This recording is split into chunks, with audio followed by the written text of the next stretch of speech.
Hi guys, time to get into the forehand and backhand chop with inverted rubber.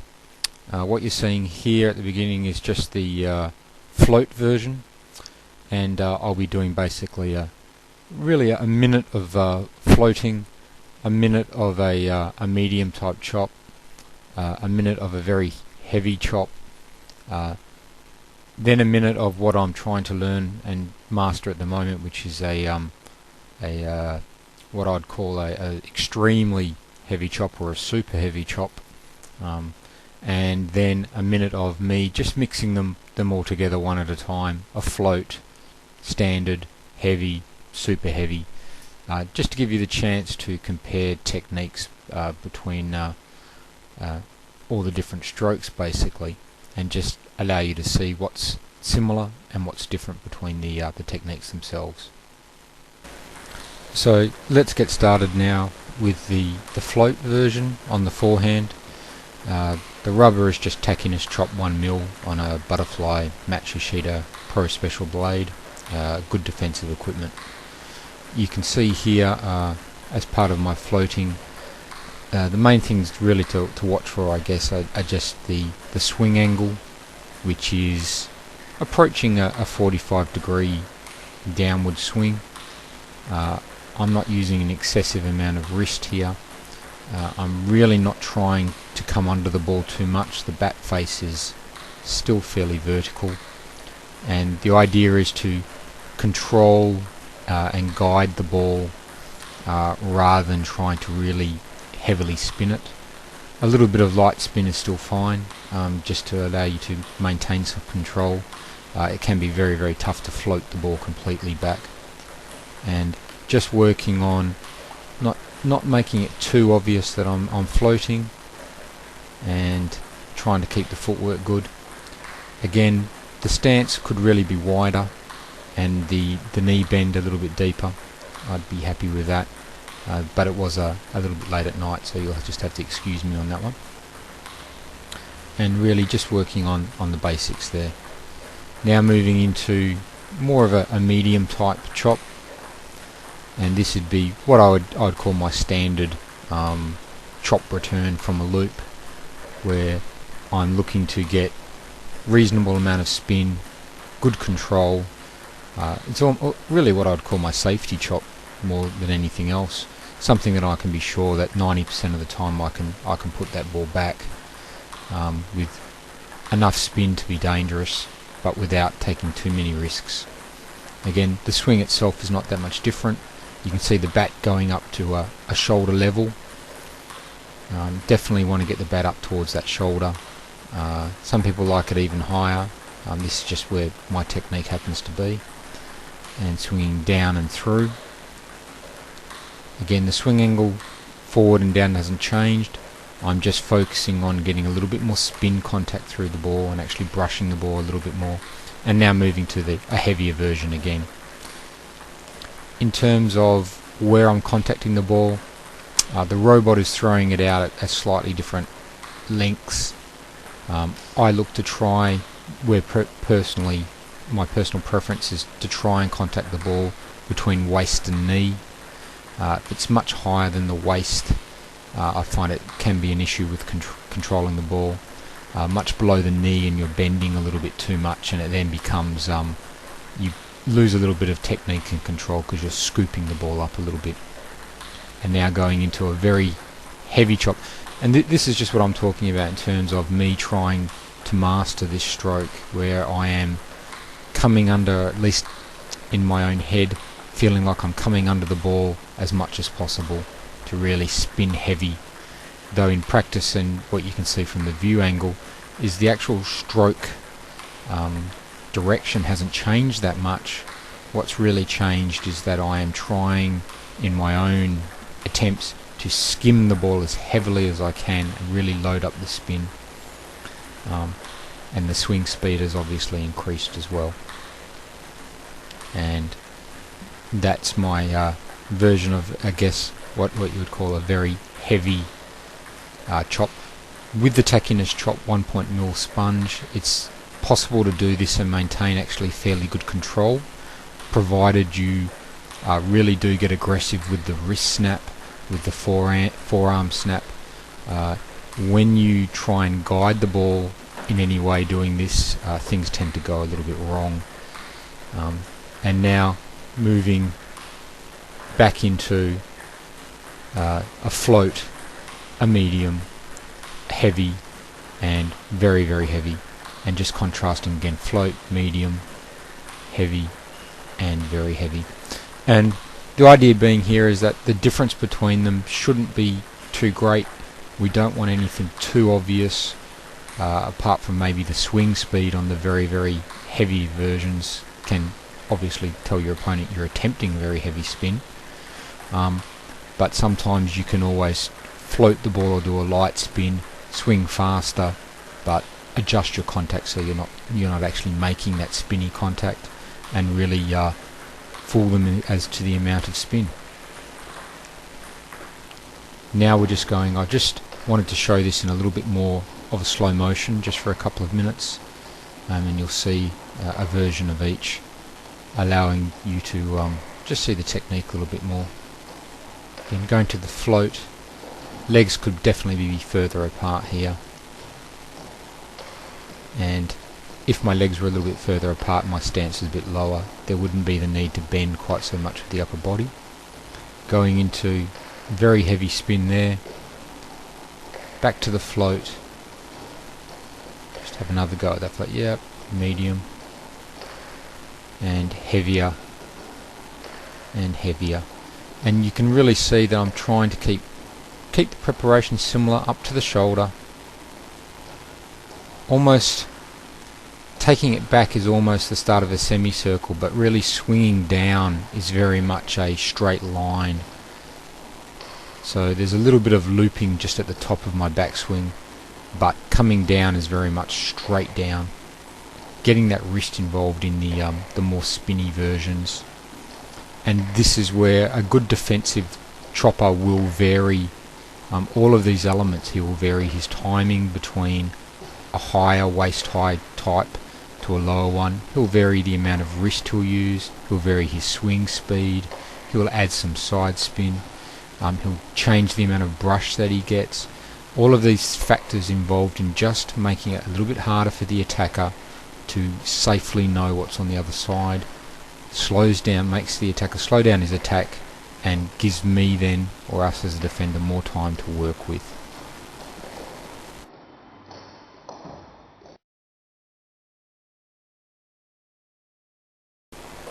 Let's now look at a sort of a semi-front view, just designed to allow you to still get a look at my feet here. And again, just going to work a similar system of 1 minute of each, and then a little bit of slow motion at the end. From the front view here, it's possible just to see again a little bit of shoulder turn.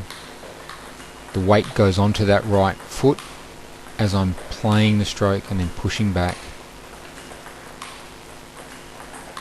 Shoulder, swing goes up to the shoulder in general.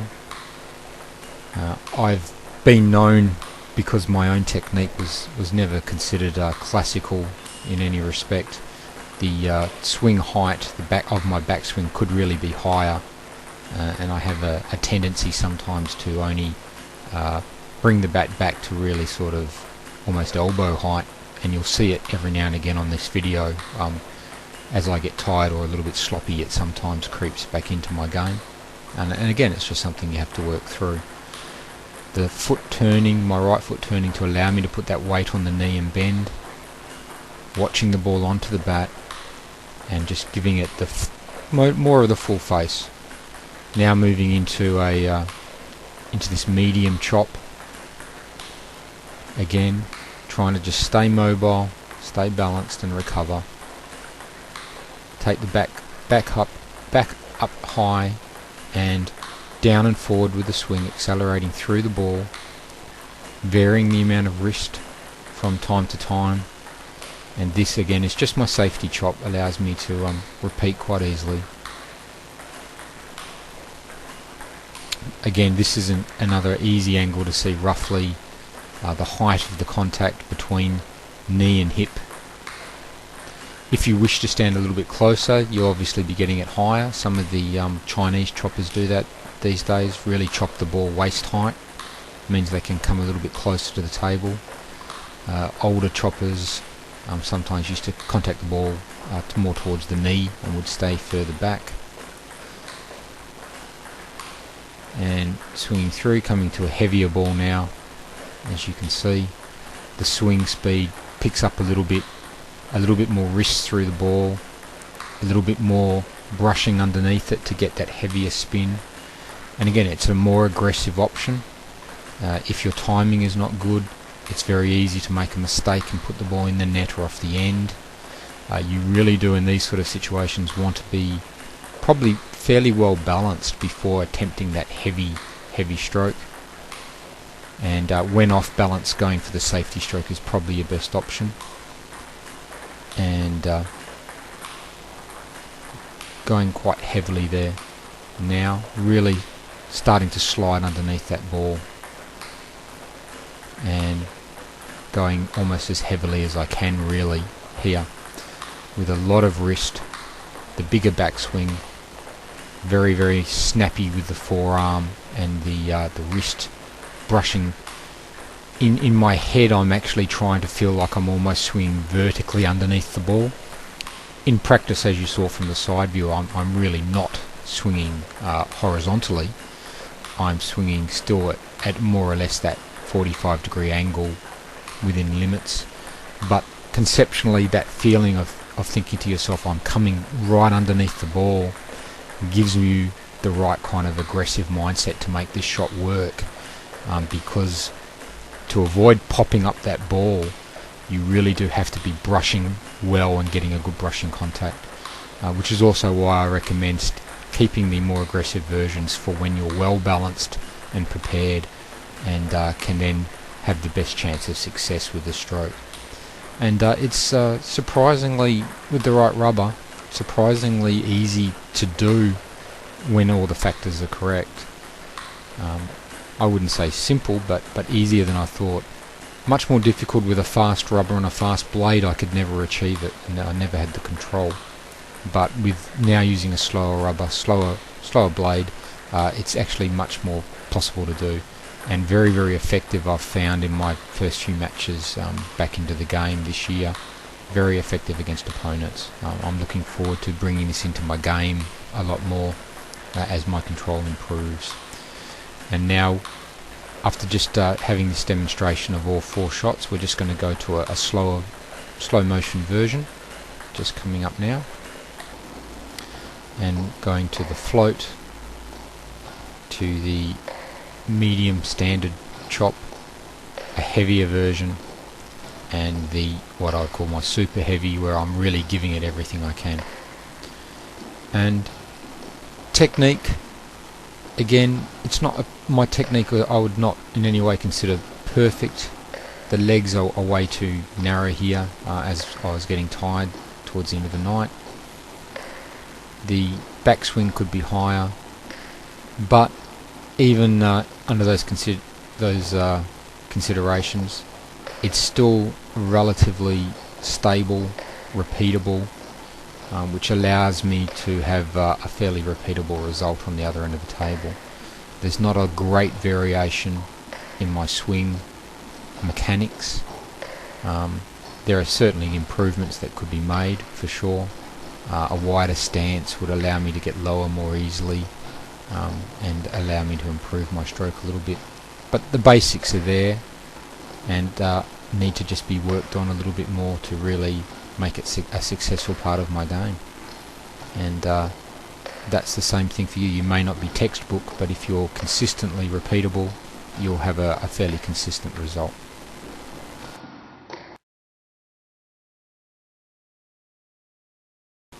Let's talk now about the backhand chop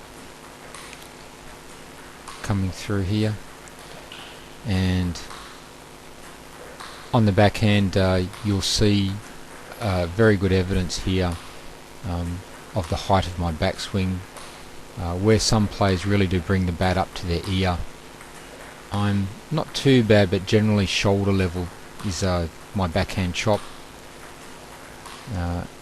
really something that could be better if it was a little bit higher in terms of a technique, and something that I'm still working on in my game. I reinforce it by looking at the video and work back in. Just the float motion at the moment on the backhand. Again, the float is always more difficult. It's better to have a light backspin than no spin. No spin can be very difficult to control. A light backspin that looks like a medium backspin will work much better than an obvious float, which is not only easy for the opponent to see but harder to control. Again, you can see again how narrow my stance is getting. This was done at about 11 o'clock at night after a very long day, and so it's although not a good example of stance, it's a very good example of what not to do in your stance, to be that narrow. Still a little bit of knee bending there, but really a shoulder width stance, which is something to be avoided as a defender. So a good example of what not to do with your stance width. Mechanically though, on the backhand, now moving into my standard backhand chop. This is my standard backhand with inverted, obviously, though probably 80% of the time my standard backhand is really with the long pips when I'm defending, simply because the long pips give a better control and allow me to get the ball safely without taking too many chances. Moving now to a heavier chop, more wrist. You'll see more cocking of the wrist in the backswing, slightly faster swing speed, still evident the 45-degree swing, though the preparation could be a lot earlier. As you see the ball coming to that backhand side, getting the bat back early rather than getting the bat back as it starts clearing the net would be much better. And moving to a heavy chop now. The bat speeds up, the swing speeds up, the wrist is snapping quite strongly now. Still attempting to stay mobile with the feet, although certainly not a great example to follow. And also evidence you can see in this narrow stance really how that brings my torso more upright, whereas a slightly leaning forward would be much better. But with a narrow stance and not much knee bend, if you start to lean forward you're going to fall flat on your face. So a couple of things really to say, oh well, this is not a perfect example of what to do, but a good example of what happens when you are a little bit upright and possibly getting a little bit tired towards the end of your game. So things to watch for. Chopping very heavy now. This is my version of what I'm practicing in terms of getting a very, very heavy backswing, backspin, sliding in my mind's eye directly at the bottom of the ball, though in practice, as you can actually see, it's more halfway between. Probably on a clock face you'd be saying it'd be about 430 on that contact, and now moving into a version of heavy, very heavy, back to the float now. And the idea being that we don't want to give too many visual cues to the opponent about what type of stroke. Obviously the swing speed is always going to be a little bit of indication. The bat angle is not too different between them all. The wrist is, because it's snapping in different speeds and quickly, is not always easy to tell. The preparation is similar. Certainly could be better and higher, but similar in each stroke. So there's no visual tells to an opponent what's coming, apart from perhaps the swing speed on the very heavy strokes. And to counteract that, I would make sure I do a few fast swings where I swing quickly but don't attempt to spin the ball. Let's have a look now just at the slow motion version. Going into just a float through an easy to the medium, a little bit faster in the swing. Heavy, again you can see that forward and downwards, attempting a very heavy ball there without bending properly. Going to the heavy ball there now, and back to the float. Oh no, correction, a heavy, back to the float there. And the robot just throwing a couple of balls all over the place. That's better. And again, the idea being, as a defender, deception and placement more important than pure spin. It's better to have a medium ball that your opponent thinks is very heavy or very light than it is to have a super heavy ball that's obviously super heavy, or a float that's obviously a float. So having a consistent swing and making use of your adjustments is very important.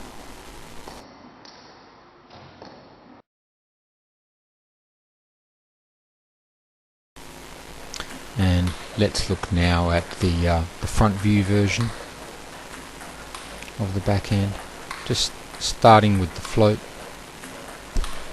the weight going onto that left leg, and you'll notice that I generally do prefer to play that backhand in a traditional backhand stance for defenders, whereas close to the table I will play my backhand more from a forehand stance.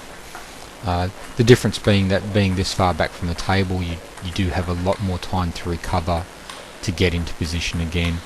So it's really not necessary to try and play the backhand from a forehand stance this far away from the table. Again, positioning, I'm looking for the ball between waist height and knee height, controlling the ball with just a light amount of backspin, trying to get my bat up, preferably to shoulder height, but with a little habit of every now and again not really getting the ball up past sort of elbow, shoulder. Something just to keep working on. And again, the idea being to float the ball without making it too obvious to the opponent that it's actually only got a light backswing, a backspin on it. Moving now to a more conventional chop of what I would be performing when I have twiddled to my backhand, and really looking here, this sort of version would be used firstly to perhaps catch an opponent who's unaware of the fact that I've twiddled, and so I may just turn the bat over, perform a standard chop, and if he hasn't noticed, I can get him to make a mistake without taking a big risk myself. If I have an opponent who's paying attention though, what will happen is he will still read the ball, but it's not so easy to return. It just means he won't make a mistake straight away. But it's a very easy ploy to use without a lot of risk on my part. Whereas twiddling and going straight to a float or straight to a very heavy ball is a degree or two riskier, because you're trying to go from a long pip chop to a inverted chop, and the feel of the rubber is very different.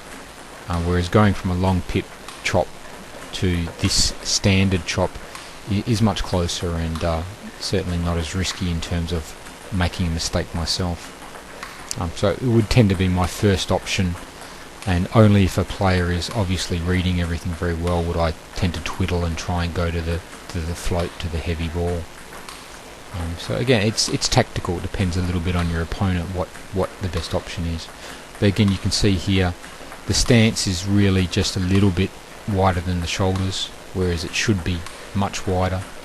I'm really just towards the end of the night struggling with leg strength and fatigue more than anything else. As the swing gets faster, the wrist starts to cock, and when we go to the slow motion version, you'll be able to see for yourself really how much cocking of the wrist I do on this backhand. I really, to an extent, almost feel like I am slicing right through the ball, almost like throwing the bat away by using my wrist and sliding right through quite heavily.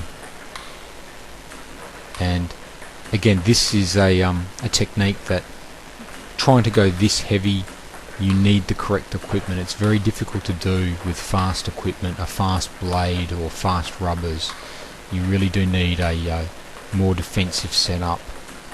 And once you have that, the right equipment, it is actually a quite viable shot, and certainly something that I'm finding adding to my arsenal of techniques really does help me defensively,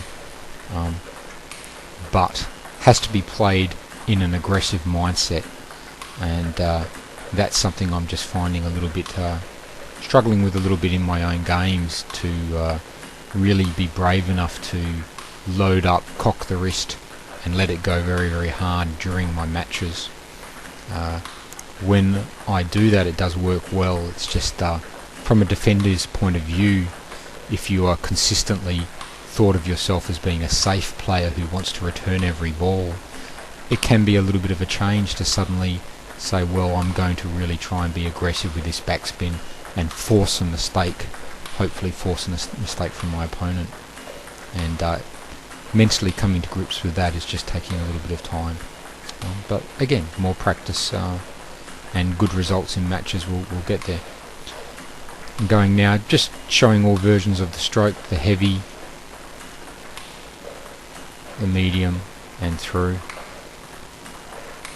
And the idea being that using good wrist, a good wrist snap, elbow snap, and varying again the brush, the speed of the swing, allows us to, rather than have just a float, a medium, a heavy and a very heavy, you can have all sorts everywhere in between.